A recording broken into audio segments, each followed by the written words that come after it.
Hey, what is up, everybody? Welcome to the Retro Wrestling Review Series. I am Owen the Birdman Finch, and this is... And since we have Hell in a Cell coming up tonight's Hell in a Cell, I figured since I don't really think we feel that hyped for Hell in a Cell tonight. Well, during the show we watched before this. Yeah. So I figured to hype us up for Hell in a Cell more, we would watch In Your House Bad Blood, 1997. Thanks to this guy right here, all that hype went away, though. We'll get to that. So let's just get right into the show. I'll just talk about it. So this was when WWF, this was when it was still called WWF. For some odd reason, WWF was obsessed with throwing out these in your house shows like every week or something. It was just, you thought there was so many pay-per-views. Now you go on the in your house shows, there was like one every week. It was like, wow. Like, you think there's a lot of pay-per-views now? Like, I feel bad for the people. Like, people probably like had to like get like second jobs to be able to watch these shows. There was no network then, so. Imagine going to every one of these shows.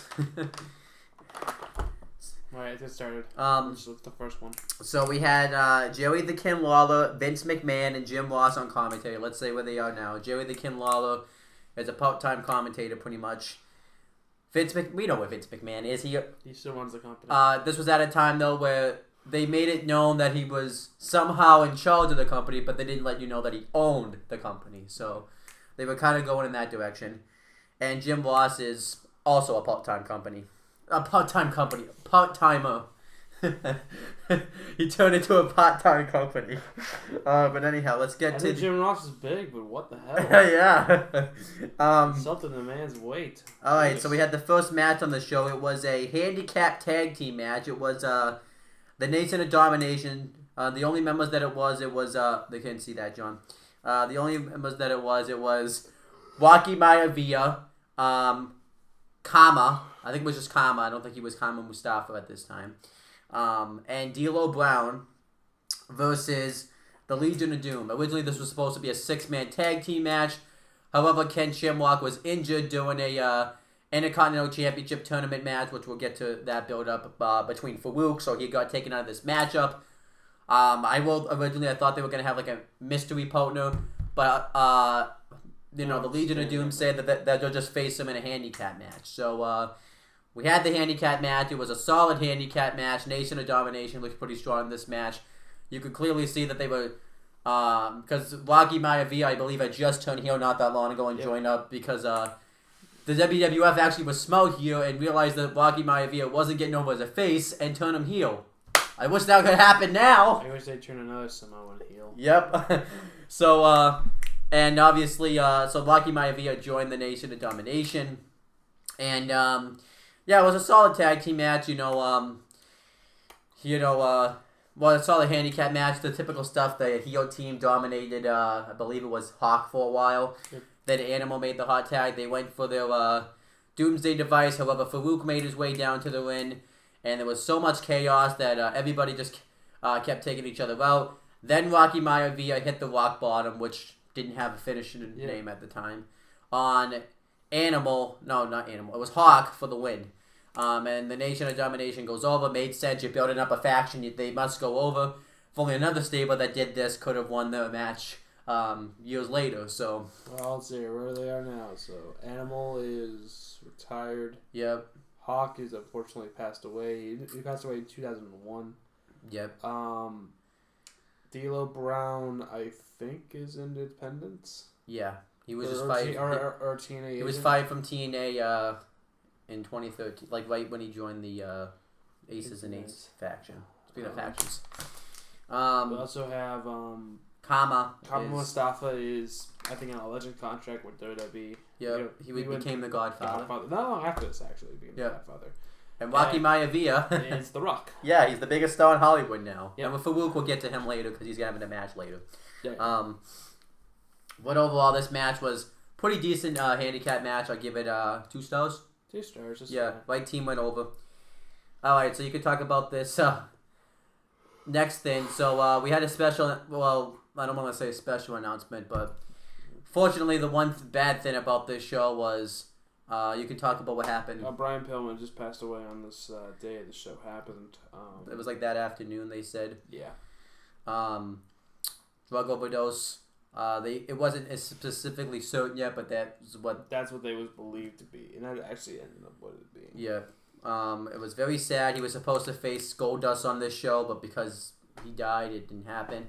It's kind of a shame. It's a very shame because I think if Pillman had survived, he would have been like a huge star in the Attitude Era. Not a huge, but he would have probably been in like what Mankind's role was in the Attitude Era. Maybe around there. Like he would have been feuding with everybody. So because of this, I'll let you cover this next match, John. The next match was a tag team match. It was Mosiak and Tarantula versus Max, Mini, and Nova. Talk about this fantastic matchup right here. It's just a mini match where everything kind of went wrong.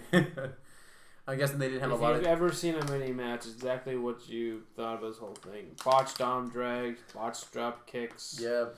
A lot of comedy spots. Star and a half. I don't think anybody knew what they were doing. Lala was making midget jokes. Don't sell them short, dude. It's a little people match? Yeah. Okay. But yeah, Lala was making short jokes. So, yeah, star and a half. Not fully their fault because they had to throw this out last minute because of Pillman's death. So, next. WWF World Tag Team Championship match. WWF World Tag Team Champions, the Headbangers versus the Godwins with Uncle Cletus on ringside, and Sonny was the special guest ring announcer for this match. This match, but the reason this happened, from my understanding, was the Headbangers. Originally, Austin and Dude Love were the WWF Tag Team Champions, but because of Austin's injury, which we'll get to that, they had to give up the titles, so Headbangers took their spot, and I think the Godwins were upset that they felt like they took away a chance for them to become WWF Tag Team Champions. So, and you found out something very funny about the Godwins. What was that funny thing? Oh, well, I think it's kind of obvious. They're evil pig farmers, first off, and their names are Henry O. Godwin. Yep. Which, if they call the beginning letters and abbreviate it, it's Hog. Yep. And Phineas I. Godwin, Pig. Yep. Ha ha ha ha. This match, sucks. It wasn't that great. We didn't really pay attention to this match. This match sucked. I'm a massive dick. One of them, I can't tell which one's which out of these teams. I believe so. I'm just gonna say I think Henry O. Godwin pinned Smosh with a power bomb from the top rope, and they won the WWF World Tag Team Championships. And then they beat up the other guy. A single star. And then they get told that if they don't leave, they'll lose the titles. A single star. Yeah, sucks. Great. You could clearly see that this is when the WWF was still transitioning out of that 90s period. So, yep. All right, the Godwins are retired, both of them. Yeah, and the Headbangers are just an independent scene. Yeah, they were just. We didn't say anything about the minis. Do you remember what we did? Minis? Oh, so I believe Mosiak is Octagon Ciento. Tarantula was murdered. Passed away. Which is Max Mini. Independence. And Nova, I think Independence. We may have gotten some of that stuff wrong. So. Yeah. All right. Next. Michael Cole's backstage, and he was talking about the Intercontinental title tournament, and Owen Hart comes up, and he said that Stone Cold Steve Austin better do the right thing and hand over the Intercontinental Championship. Usual stuff. We'll get to the build-up in a second. Then Jim Ross gets a promo. They were doing they were paying homage to some of the people because they were in. So they paid homage to Lufez, Harley Race. You know, normal people. Yep. All right, next. It's fine. Nation of Domination interview, and the Nation of Domination make fun of Stone Cold Steve Austin. They say that you better not get in the way of him and that he's not on his league. So Baruch versus Owen Hart in the finals for the vacant IC title tournament. The reason why this match was happening was because Stone Cold Steve Austin originally was the Intercontinental champion, but of course in SummerSlam that year he got spiked on his head. So they had a tournament for the to crown a new champion. Let me look up the brackets. It didn't matter. We're just talking about the fucking final here. Yeah, the brackets. Originally, I just want to say, originally Ken Shamrock won the match, but because he was hurt, Farouk advanced instead. So, so I think And so the highlight of this match was definitely Stone Cold on commentary. Yeah. We didn't really pay attention to the whole thing. In fact, they didn't really pay attention to the whole thing. They just paid attention to the we couldn't pay attention to the match, so No, because this Stone match Cold, had an hour time limit too. And how much time? 5 minutes. Yeah.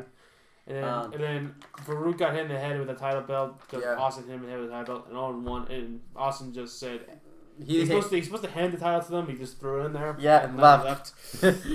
Owen unfortunately is passed on. Farouk's in the Hall of Fame, and Austin obviously is in the Hall of Fame. Yep, and he became. This was when Austin was becoming a huge star. So. Yep. Next. We are the Nation of Domination. Los Barriquas versus the Disciples of Apocalypse. Not bad. Not great. 2 stars. I don't care about this. Let's move on. The Disciples of Apocalypse win. So. All right, let's move on to the next is the tag match, right? Well, no, this first the interview. I don't remember what they say. So. Tag match. Flag match. This isn't bad. That you can win by pinfall or submission. It's the Bret the Hitman Hart and the British Bulldog versus the Patriot Invader. What the fuck is the point of the flag? If it's a pinfall, I don't think they went for flags at all in this match. No, they didn't. So, what was the point of the flag stipulation? Yeah, the match breaks down into chaos. Of course. And then the match finally win the bell, and the Patriot Invader can easily go up and climb the pole and grab the flag and win, but they said they wait till Bret and the... Huh? Flag at the L. Yeah. They can easily just go up and grab the flag and win, but instead... They wait till Bret Hart and the British Bulldog are right there. So, and then go up and get it.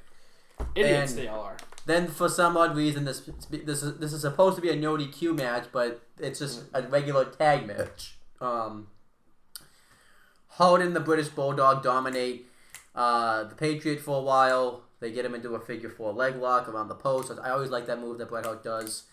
And Vader gets the hot tag, but then he gets hit off the head with the wind bell. They dominate him for a bit. And then the finish finally happens. Vader hits the Vader bomb. For some reason, to the whole build-up was that they were questioning whether or not Vader could climb the top rope, even though he has to climb the top rope to do the Vader bomb, so it was weird. And then Bret Hart, Patriot tries to beat Bret Hart with the roll-up, but then Bret Hart holds the tights himself and gets the roll-up for the win. Bret Hart and the British Bulldog go over. We didn't really say why this match was happening. I don't think John cares, so... No. Obviously, the Patriot is retired now. British Bulldog unfortunately passed away. Bret Hart is currently in a Legends contract, and we'll be seeing him next month. And he doesn't like me, so the best, yeah, we'll find that out. We'll see if he remembers. Yep, and Vader is on his deathbed, but he's doing DDP yoga to get healthy again. Yeah. So, and obviously too, there's something else that happens to Bret Hart in the month, which we'll talk about because there's something that happens to Bret Hart in like a month. Alright, so next, Shawn Michaels, Triple H, Ravishing, Rick Rude, and Chyna get interviewed, and Shawn Michaels has to go into a Hell in a Cell match with The Undertaker, so he said he's going to go into this matchup alone. Yep. So then we had the next match. It was a WWF Championship #1 contenders Hell in a Cell match. Shawn Michaels with Triple H, Chyna, and Ravishing Rick Rude versus The Undertaker. So let's talk about the build-up to this match. First ever Hell in a Cell. Shawn Michaels screwed The Undertaker inadvertently at SummerSlam out of the WWF title when he accidentally hit Taker off the head with a chair, aiming for Bret Hart. So Undertaker did everything he could to get his hands on Shawn Michaels. They were slowly starting to reform the DX stable. So they had a match at Ground Zero, but because the match rode into chaos, they decided to make this Hell in a Cell match so nobody could get involved. And this was the first ever Hell in a Cell match. Highlights include Shawn running away from Taker. Yep. Shawn getting dumped over by the cameraman. Taker's body shots he hit in this match look really cool. Taker throwing Shawn back first into the cell, then the post simultaneously. The power driver on the steps. Yep. The dive, Shawn's suicide dive outside the ring into the cell. Yep. Shawn hitting Taker repeatedly in the back with the chair. Then he hits the he takes out the cameraman. So the guys have to get in there and check on him. Yep, so Shawn escapes. Well, Shawn hits the sweet chin music, but Taker sits up and Shawn gets scared and escapes. And Taker beats the hell out of Shawn. He slingshots him into the cell. He busts him open. Uses him like a battering ram and just sends him into the cell. Shawn Michaels tries to escape by climbing on top of the cell. And Taker beats him up. He hits like a Gorilla Plus Slim on the cell. And then Shawn tries to escape again and tries to climb down off the cell. And Taker stomps on his hands and he falls off and runs right through the announcer's table. I think the Spanish one, right? Yep, Spanish announce table. Um, Then they drive them back in the ring. Taker is signaling the end Oh, after a top rope chokeslam. and he hits to get final revenge, he hits Shawn off the head with a steel chair. Yep. So now he's setting up. Here he goes to the tombstone. All of a sudden, lights go out. And they're confused. Big pyro goes off. And here comes Paul Bearer with a strange figure. And according to Vince McMahon, that's gotta be Kane!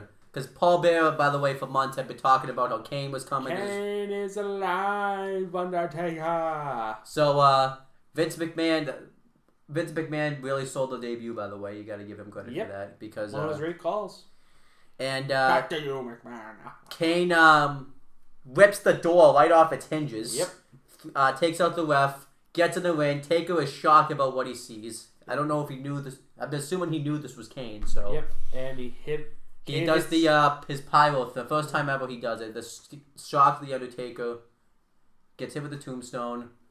Shawn Michaels is just barely able to crawl towards the Undertaker. Gets a shoulder on him. Covers him. Gets the win. And at this time, by the way, we have to mention Shawn Michaels was the European champion. We forgot to mention that. Yep. I don't think he cared, but... And afterwards, Triple H and China have to carry Shawn Michaels out of the Hell in a Cell because he's just so and he won. Beaten up. Perfect 5-star match. Great story. Great psychology. Great finish. Great payoff. And great match itself. Yep, which ultimately set up... And it set up two things. It set up Shawn and Brett for Survivor Series later that year. And it was very weird. And it was very weird to hear Vince talk about that show. And anytime he said something was controversial on that show, knowing what was coming in a month. And then you also got the Taker Kane match. Taker Kane match going for WrestleMania that year. So that's gonna do it for us. Kane's only great match ever. We have to remember to talk about that. Yeah, so thumbs in the middle pointing up. Yep, but the Hell in a Cell match definitely saves the show. Yep. But there's other okay match. The flag match is okay. The handicap match is okay. Okay, and the IC title match is okay. Yeah. But this match is really a one-match show. Yep. This show is a one-match show. Oh, we didn't say Taker is retired and Shawn is retired. And you have to say every time you say his name, lose $100. Which I've said his name already. Yeah. You haven't yet. Yeah. Because they don't know who you're talking about yet. So. Yeah. All right. Good. Now it's time for King of the Ring 95. So let's get right into that. Oh, Triple H, by the way, is running the company. China's. That's not important. Okay. Bye.